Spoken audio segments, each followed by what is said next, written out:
PUV na to, no, ng mga PUV organization. So sabi nila, kung talagang para sa mga tsuper at para sa public vehicle transport sector itong sigarin at yung DOE ay dapat nang wakasan itong oil deregulation law at ma-roll back din sa 55 pesos per liter yung presyo ng petrolyo.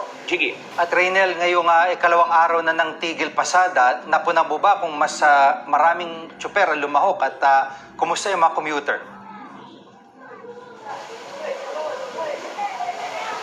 Pagdating dito nga sa ikalawang araw nito nga tigil pasada sa ngayon ay meron pa rin mangilan-ngilan na mga tsuper ng jeep yung pumasada nga dahil nga ang sabi nila kung hindi sila papasada ay lalo silang malulugmok at wala silang panggagastos sa araw-araw.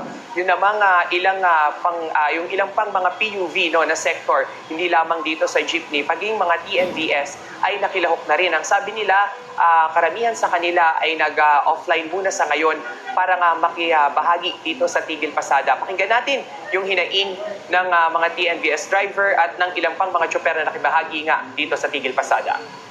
Baka habang bumibiyahe, matuto namang step sa mga driver para madagdagan yung sahod.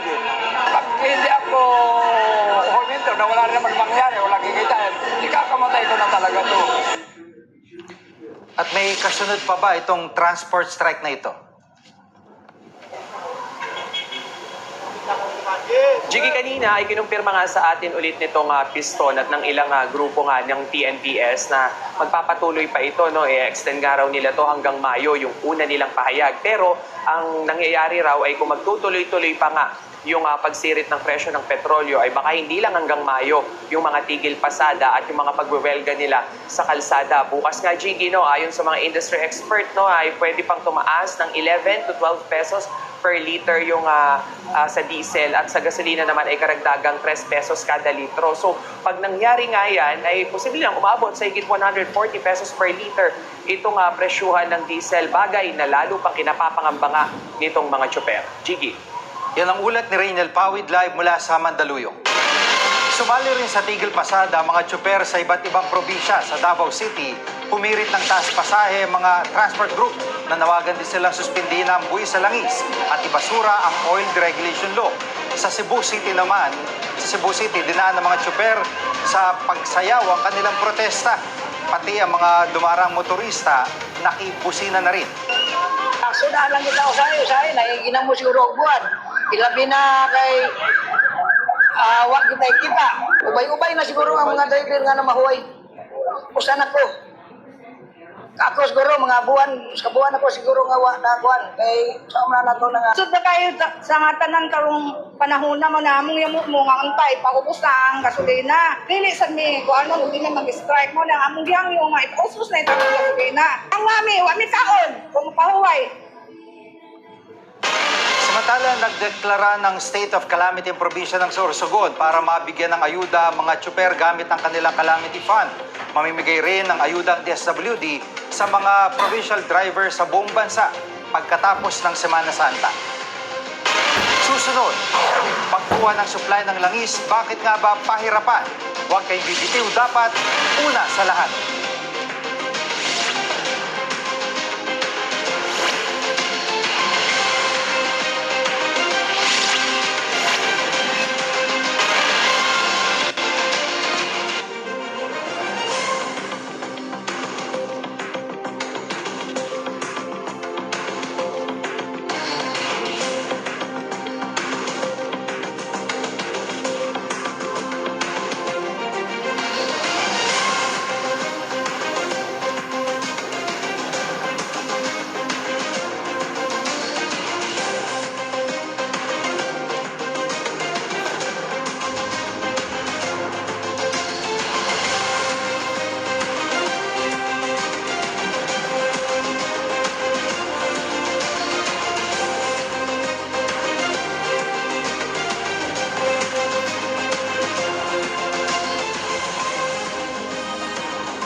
Para komportable ang hindi mo pa nila na bago matulog.